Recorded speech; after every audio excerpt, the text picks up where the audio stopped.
Hai semua, balik lagi bareng aku Aga. Teman-teman gimana kabarnya? Semoga teman-teman semua dalam keadaan sehat. Pada kesempatan ini aku pengen ngajak teman-teman semua diskusi untuk persiapan rekrutmen bersama BUMN tahun 2025, tes online tahap yang kedua yaitu bahasa Inggris. Nah, di video kali ini aku pengen pendalaman terkait dengan grammar dan structure part kelima. Ini adalah pendalaman untuk adjektif atau kata sifat. Bagi teman-teman yang nonton video ini sebagai video pertama dari channelku, salam kenal, selamat datang. Silahkan nanti eksplor aja semua informasi yang ada di channelku ini biar lebih gampang melalui playlist saja.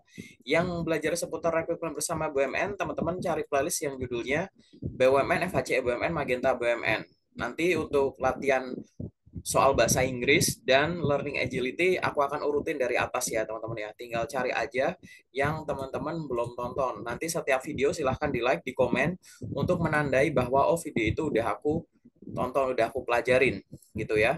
Bagi teman-teman yang sedang nyari kerja juga, nggak cuma terbuka untuk rekrutmen BUMN, teman-teman bisa cek di bagian post atau postingan. Di sini aku update secara berkala informasi lowongan pekerjaan yang aku peroleh dari teman-teman rekruter, lowongannya seluruh Indonesia. Dan di sini aku cek keasliannya satu-satu. Jadi teman-teman tinggal lamar saja, oke, sambil nunggu hasil dari rekrutmen BUMN. Karena kalau rekrutmen bersama BUMN itu kan beberapa bulan gitu ya teman-teman ya. Oke teman-teman, kita langsung masuk aja yuk ke latihan soalnya. Jadi di tes BUMN tahun lalu 2024 yang aku ikutin, itu yang aku tahu bahwa ada beberapa aspek yang dinilai ya. Grammar and structure, error recognition, reading comprehension, dan di situ memang ada hal yang berkaitan dengan adjektif atau kata sifat itu sendiri. Nah, teman-teman di sini aku harap juga memiliki banyak vocabulary terkait dengan kata sifat karena seringkali kata sifat tersebut itu akan dimunculkan entah di error recognition, entah nanti di reading comprehension atau di grammar dan structure. Nah, di sini aku akan coba kasih soal, nanti teman-teman tinggal isi saja titik-titiknya dengan yang sesuai gitu ya, jawaban yang sesuai, kata sifat yang sesuai. Nanti tinggal play saja videonya dan tentukan jawabannya apakah sama apa enggak teman-teman. Jawaban teman-teman dengan jawabanku. Nanti tinggal sesekali di play pause gitu aja ya. Harapanku adalah setelah teman-teman selesai nonton videoku, kosakata baru teman-teman ingat. Karena di sini kata sifat yang aku akan cantumin, adjektif yang aku cantumin adalah adjektif yang sering muncul di tes TOEFL dan tes BUMN berdasarkan pengalamanku pribadi ikut tes maupun sharing dari teman-teman di komunitas lokerku, banyak yang ngerasa bahwa iya kak ini levelnya tuh kayak TOEFL kayak gitu. Jadi biar nanti teman-teman itu familiar dengan kosakata kata sifat ya khususnya yang sering muncul di TOEFL dan mungkin akan muncul di tes BUMN. Yuk kita langsung masuk aja ke latihan soalnya. Nanti kalau ada pertanyaan atau ada koreksi boleh tuliskan di kolom komentar ya teman-teman ya. Oke, ini adalah latihan soal yang pertama. Silahkan teman-teman pause dulu videonya dan tentukan jawabannya. Kira-kira titik-titiknya dijawab apa nih?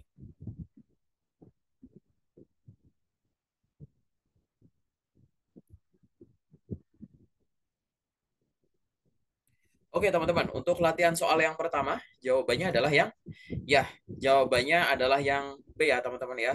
Contentious atau kontroversial kayak gitu. Kenapa? Karena dari konteksnya itu kan kita tahu ya, the contentious nature of the debate gitu, made it difficult for both sides kayak gitu. Membuat kedua belah pihak itu apa susah, susah kenapa? To find common ground, menemukan titik temu atau mufakat kayak gitu. Nah, dari pilihan yang ada, kemungkinannya ya yang kontensius itu, yang debat yang sengit penuh perselisihan intinya kayak gitu ya, lebih ke arah B ya pendekatannya ya. Lanjut ke latihan soal nomor 2, silahkan pause dulu videonya dan tentukan jawabannya.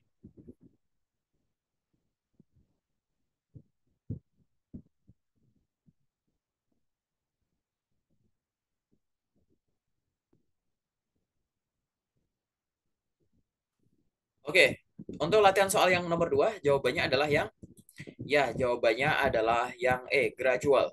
Bagi teman-teman yang nanti menyimak pembahasan-pembahasanku, jangan cuma terpaku pada pilihan jawaban benar atau salah ya. Teman-teman boleh pause videonya sedikit lebih lama untuk memahami konteks kalimat, terjemahan, jawaban, maupun arti dari kosakata yang bukan merupakan pilihan jawabannya.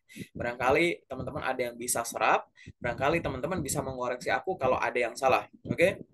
Untuk latihan soal yang nomor 2 ini, yang benar adalah gradual ya. Karena kan kita mau ngomong bahwa strategi ekspansi perusahaan yang bertahap, tapi bertahapnya tuh lebih ke bagus ya. Kalau pilihan yang slow, spontan, nggak mungkin ya spontan ya gitu, eksplosif, meledak-ledak, atau hasty, yang terburu-buru gitu. Kan itu lebih ke negatif semua tuh, kayak gitu. Tapi dari konteks ini jelas, gradual, bertahap, tapi dengan benar gitu ya teman-teman ya. Terencana.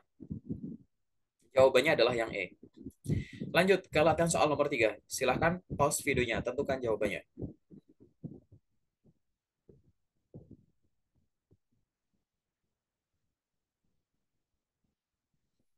Oke, teman-teman. Nomor 3, jawabannya adalah jawabannya adalah yang B. Gitu ya. Dari mana B? Kita tahu dari konteksnya nih ya. Art exhibition allow visitors to interact directly. Mengizinkan pengunjung atau memungkinkan pengunjung untuk berinteraksi langsung dengan with the artist, dengan para seniman. Gitu. Nah, kalau yang bisa berinteraksi itu apa? Kayak gitu. Ya interaktif gitu. Di interactive nature kayak gitu ya. Jawabannya adalah yang B. Lanjut ke latihan soal nomor 4. Silahkan pause videonya dan tentukan jawabannya.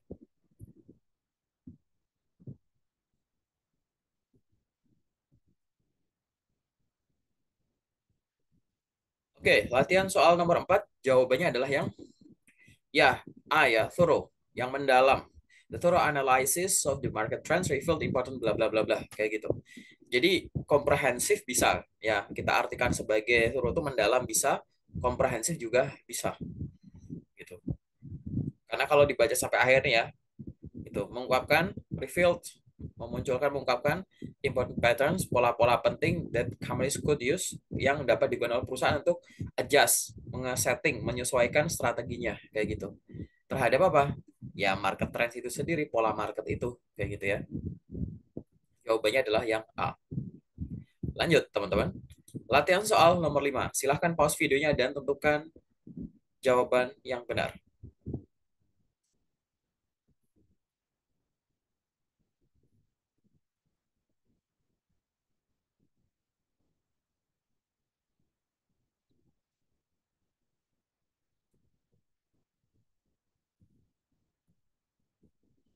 Oke teman-teman, di latihan soal nomor 5 ini jawabannya adalah jawabannya adalah yang B, detailed gitu. The detailed examination of the evidence provided new insights to the cause of the problem.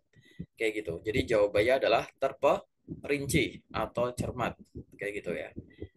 Kalau yang lain kan pilihannya itu kan malah kebalikannya ya, superficial, careless, uncritical, nah gitu-gitu. Lanjut teman-teman. Ke latihan soal nomor 6, silahkan pause dulu video ini dan tentukan jawabannya. Yang mana nih kira-kira?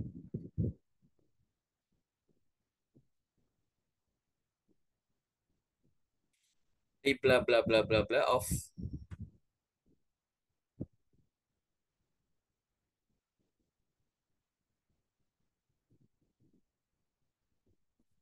Di sini kita tahu konteksnya ya. Of bla bla bla task of organizing the company supply chain required, membutuhkan keterlibatan multiple departemen, banyak departemen, sesuatu yang membutuhkan keterlibatan banyak departemen.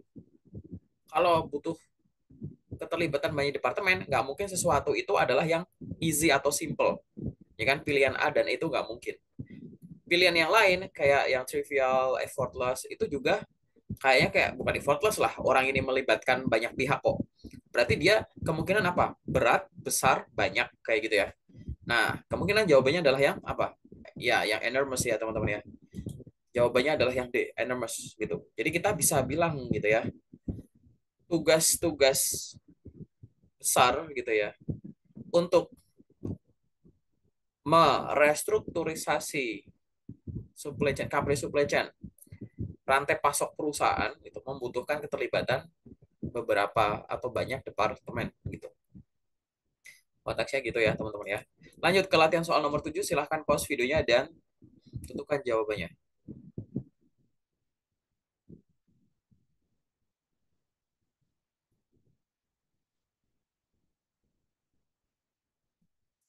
Oke, untuk jawaban nomor 7, jawabannya adalah, kita lihat konteksnya dulu ya. Decision have helped maintain a strong and cohesive team. Strong and cohesive team ini artinya kan timnya yang kuat gitu ya. Kesannya positif. Nah, karena adjektif itu adalah kata sifat yang menjelaskan subjek, noun atau pronoun, kayak gitu ya, paling simple. Maka karena kalimatnya konteksnya positif, kita cari pilihan yang positif. Uncooperative negatif, hasty negatif, impulsive negatif, thoughtful positif, inconsiderate negatif. Jadi kemungkinan jawabannya adalah yang B, penuh pertimbangan. Atau kalau konteksnya positif, penuh pertimbangan itu adalah yang bisa diartikan sebagai yang bijak sana gitu. Oke, paham teman-teman? Lanjut ya. Latihan soal nomor 8. Silahkan pause videonya dan tentukan jawabannya.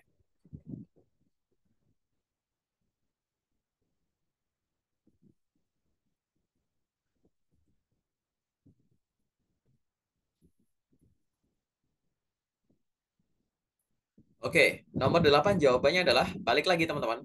Salah satu cara menentukan adjektif yang cocok, kalau nanti teman-teman ngelihat soal yang isinya titik-titik, tapi isinya adalah adjektif, adalah lihat konteks soalnya. Walaupun nggak ngerti artinya semua, kita tahu di sini ada tulisan ya teman-teman ya. Have help ensure, memastikan safety, keamanan, dan well-being of its employees. Jadi kayak kelakuan baiknya dari employee gitu. Lebih kayak ke hal-hal yang positif kan. Berarti adjektif yang ada harus yang positif. Erratic negatif, unethical. Kalau ethical positif, kalau unethical negatif. Discriminatory tambah negatif. Yang kita tahu kan harusnya policy kan aturan ya, aturan-aturan perusahaan kan. Berarti aturan perusahaan sifatnya harus yang gimana dari pilihan? Ya, transparan kayak gitu. Ya, jawabannya adalah yang A. Kenapa? Biar kita tahu yang berkaitan, karena di sini kita tahu bahwa telah membantu memastikan keselamatan dan kesejahteraan dari karyawannya gitu. Oke, lanjut ya teman-teman. Latihan soal nomor 9. Silahkan pause videonya dan tentukan jawabannya.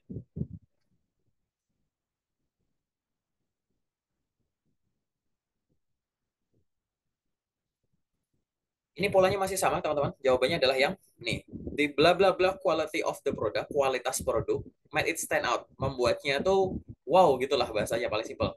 Di antara produk-produk lain itu ya di marketplace.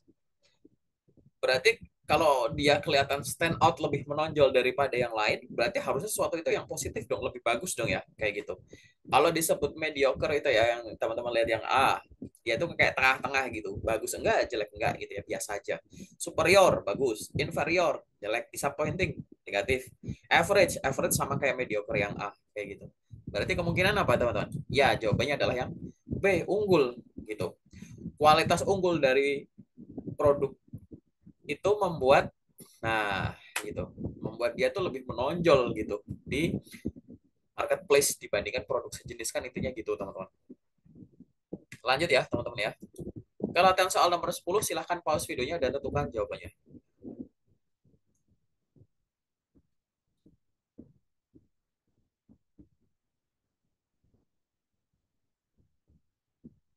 Jawabannya yang apa teman-teman?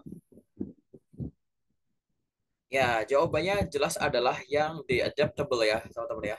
The new system apa? Adaptable design ensures that it can be easily scaled. Bisa gampang disesuaikan to accommodate untuk apa nih? Future needs gitu. Untuk memenuhi atau mengakomodasi kebutuhan-kebutuhan di masa depan kayak gitu. Nah, kalau di sini bahasanya gampang disesuaikan gitu, nggak mungkin A, rigid itu kaku, kompleks enggak gitu ya. Lebih ke adaptable, kan bisa disesuaikan, kan bisa di-adjust ya di sini ya. Dari konteks di soal kita tahu dia bisa disesuaikan kayak gitu. Nah, kalau bisa disesuaikan ya bisa menyesuaikan, beradaptasi lah simpelnya gitu. Adaptasi dapat disesuaikan yaitu adaptable. D ya teman-teman ya. Lanjut. ke latihan soal selanjutnya. Silahkan teman-teman pause videonya dan tentukan jawabannya.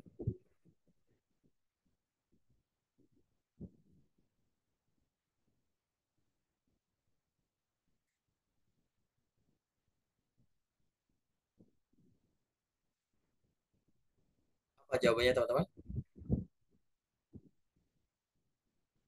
Dipuji oleh kelompok kelompok lingkungan kayak gitu. Keputusan yang gini gini gini, yang titik-titik dari perusahaan untuk mengadopsi ini ya, eco-friendly practice has been praised gitu ya, telah terpuji apa ya, kayak disanjung gitu, dipuji gitu oleh oleh grup-grup lingkungan gitu. Apa? Reaktan reaktif negatif ya, hesitan negatif, impulsif negatif, decisive ya, yang positif ya teman-teman ya, tegas kayak gitu. Jadi keputusan tegas dari perusahaan untuk oke, okay, aku adopsi nih praktik praktek-praktek ramah lingkungan di perusahaan tersebut ya, telah dipuji itu. Dari pilihan yang ada, kemungkinan yang paling bisa adalah yang decisive. Decisive. Lanjut latihan soal nomor 12. Silahkan pause videonya dan tentukan jawabannya, teman-teman. Di bla bla bla bla, growth in technology is reshaping industries and transforming how businesses operate.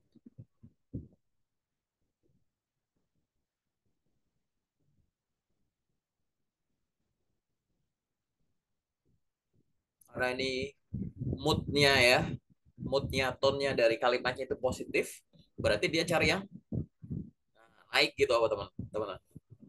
Jawabannya adalah yang ya B ya, cepat ya teman-teman ya. Pertumbuhan cepat dalam teknologi yang itu sedang apa namanya? Itu bagaimana merombak industri dan bagaimana bisnis tersebut beroperasi kayak gitu ya teman-teman ya. Jawabannya adalah lebih ke yang B, rapid. Lanjut ke latihan soal nomor 13.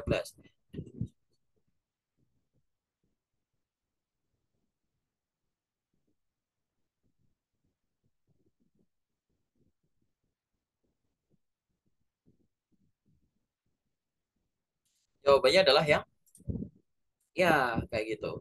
Speech itu. Pidato yang gini-gini-gini dari seorang CEO menginspirasi apa seluruh perusahaan untuk berusaha mencapai ya excellence itu teman-teman. Kan nggak mungkin inspiring, discourage, indifferent gitu-gitu. Jelas ya dia motivational speech.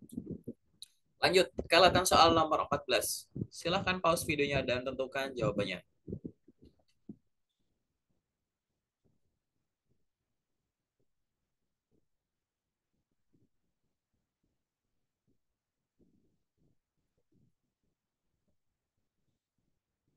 Yang mana teman-teman jawabannya?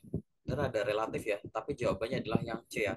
Agresif, teman-teman. Agresif di sini kita bisa artikan sebagai berani gitu. Kalau cautious itu kan lebih ke hati-hati, unplanned apalagi. Ya kan? Pasif enggak, reaktif enggak kayak gitu. Karena kalau reaktif tuh harus ada efek dari luar dulu baru kitanya bereaksi gitu. Ya, bukan inisiatif tapi reaktif. Tapi di sini lebih ke agresif. Karena agresif di pendekatan konteks ini bisa diartikan sebagai brave atau berani gitu ya. Lanjut ke latihan soal nomor 15. Silahkan pause videonya dan tentukan jawabannya.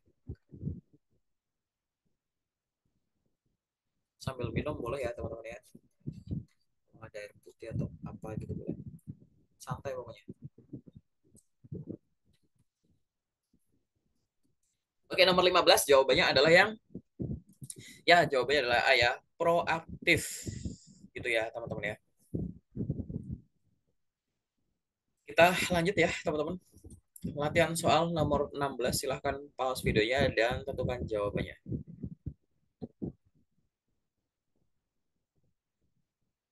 Ya, di sini teman-teman. Made it easy for users to navigate. Gitu. Berarti A nggak mungkin, D nggak mungkin, E nggak mungkin. Kira-kira B atau C teman-teman jawabannya? Ya jawabannya adalah yang C ya teman-teman ya. Intuitif. Lebih sifatnya kayak gampang dimengerti atau dipahami. Intuisi aja orang paham gitu ya. Oke, udah aku klik ya. Oke, lanjut ke latihan soal nomor 17. Silahkan pause videonya dan tentukan jawabannya.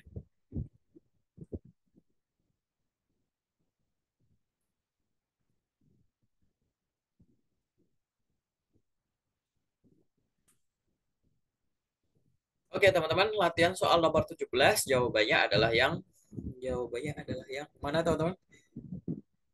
Nih, kalau tadi yang soal manajer-manajer itu kan positif tuh. Ini di sini kita tahu nih, made it difficult, bikin susah for employees bagi karyawan-karyawan untuk suggest improvements, untuk memberikan masukan perbaikan gitu ya demi kemajuan gitu. Berarti bikin susah nih, susah bikin maju nih, susah ngasih masukan nih. Kalau susah ngasih masukan berarti attitude-nya si manajer ini apa? Negatif ya. Nah, sekarang kita lihat nih yang negatif yang mana? Jawabannya adalah yang B, dismissive. Dismissive itu kayak nggak mau nerima feedback gitu teman-teman, abaikan.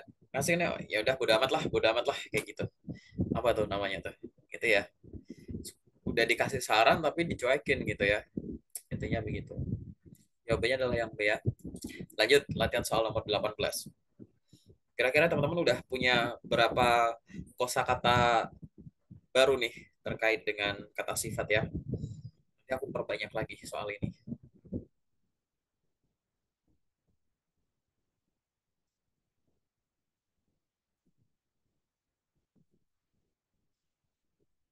Oke, teman-teman, nomor 18 jawabannya adalah yang jawabannya adalah ya flexible kayak gitu. Kenapa? Karena kita tahu di sini ya, allow them to come up with multiple potential solutions. Karena memungkinkan mereka menghasilkan beberapa atau banyak solusi potensial, orangnya tuh nggak boleh yang pilihan A. Dangkal nggak mungkin. Rigid kaku nggak bisa. Strict harus gini, nggak bisa gini. Nggak mungkin ya di konteksnya ini. Yang praktikal apalagi nggak bisa. Limited terbatas nggak bisa. Harusnya ya fleksibel. Kalau fleksibel tuh ya kita gini ya. Kalau nggak bisa nanti gini atau nanti bisa gini gitu. Dan di konteks itu begitu teman-teman.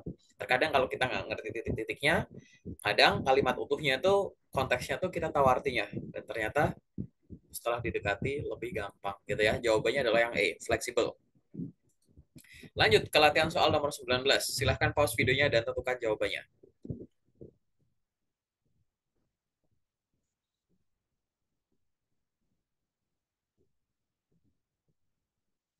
Oke, nomor 19 jawabannya adalah nih, balik lagi ya. Misalkan kita nggak ngerti nih arti dari pilihan ini kan. Tapi kan kita tahu ya, reputasi perusahaan yang titik-titik gitu ya, dari customer service-nya pelayan pelanggan itu made it a top choice. Jadi top choice gitu di antara atau pilihan-pilihan teratas gitu ya di antara para para pelanggannya gitu. Berarti customer service-nya apa? Bagus dong, excellence dong, yang bagus dong kayak gitu. Nah, pilihannya berarti harus yang positif gitu. Negatif, salah, nggak mungkin. Uh, itu dubious gitu, nggak bisa ada gitu ya, meragukan gitu misalkan. Atau nggak bisa dipercaya nih, unreliable, nggak. Atau yang questionable, yang bikin banyak pertanyaan yang dipertanyakan, nggak mungkin ya gitu. Yang paling mungkin adalah B, stellar reputation kayak gitu. Lebih ke gemilang yang baik, bagus gitu ya teman-teman ya. Bahasanya ke arah sana. Oke, ada kata kunci membuatnya jadi top choice tadi, pilihan utama atau pilihan unggulannya gitu ya.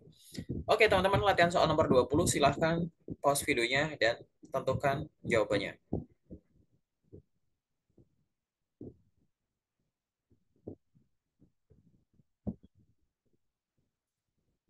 Budget nih, alokasi duit, alokasi budget yang titik-titik gitu. Bikin tim tersebut bisa mengimplementasikan beberapa ide-ide inovatif untuk peluncuran produk barunya. Berarti duitnya itu kan banyak, cukup gitu ya teman-teman ya. Lebih ke arah positif kan ya. Nah, A, restricted negatif. B, negatif insufficient negatif. E, minimal negatif. Gitu gitu. Aku nggak ngerti nih Apple apa nih misalkan kayak gitu. Oh ya sudah, begitu kita pilih Apple, maka itu jawabannya gitu ya. Yang cukup banyak gitu ya. Jawabannya adalah yang D kayak gitu. Oke teman-teman, demikian adalah latihan soal untuk video kali ini. Semoga teman-teman udah menambah cukup banyak kosakata di sini teman-teman untuk menghadapi tes rekrutmen bersama BUMN tahun 2025. Harapannya adalah memang soalnya masih selevel TOEFL. Jadi pada saat teman-teman menguasai berbagai kosakata, entah kata kerja, entah noun, kata sifat yang sering muncul di tes TOEFL, karena kita tahu ya TOEFL itu kan topiknya, konteksnya berubah-ubah ya, ekonomi, politik, sosial, budaya, teknologi, biologi, kesehatan, kedokteran, dan lain-lain kayak begitu, maka udahlah kita nyicil dulu dikit-dikit ya. Bagi teman-teman yang ngerasa belajar ini masih susah, atau nonton beberapa videoku juga kayak topiknya masih susah, atau ngerasa bahasa Inggrisnya mohon maaf masih di level dasar, saranku teman-teman cari materi, cari buku yang nyusun materinya itu dari bab awal sampai akhir secara berurutan, khususnya untuk grammar dulu. Paling gampang adalah cari buku paket SMA dari kelas 10 sampai 12. Pelajari dari awal. Kayak gitu. Mau nggak mau caranya begitu teman-teman. Karena suka nggak suka, berdasarkan tes-tes rekrutmen bersama BUMN tahun sebelumnya dan sebelum-sebelumnya, dia levelnya selevel TOEFL soalnya gitu ya. Oke teman-teman, sementara dari aku itu dulu. Nanti kalau ada pertanyaan boleh tuliskan di kolom komentar. Kalau mau diskusi boleh hubungin aku lewat media-media yang ada di samping ini. Nanti kalau ada masukan, Kak bikinin video tentang ini gitu. Nanti aku akan coba bikinin ya gitu. Ini masih banyak materi yang belum aku upload. Oke teman-teman, semoga bermanfaat. Sampai ketemu di video selanjutnya. Semangat.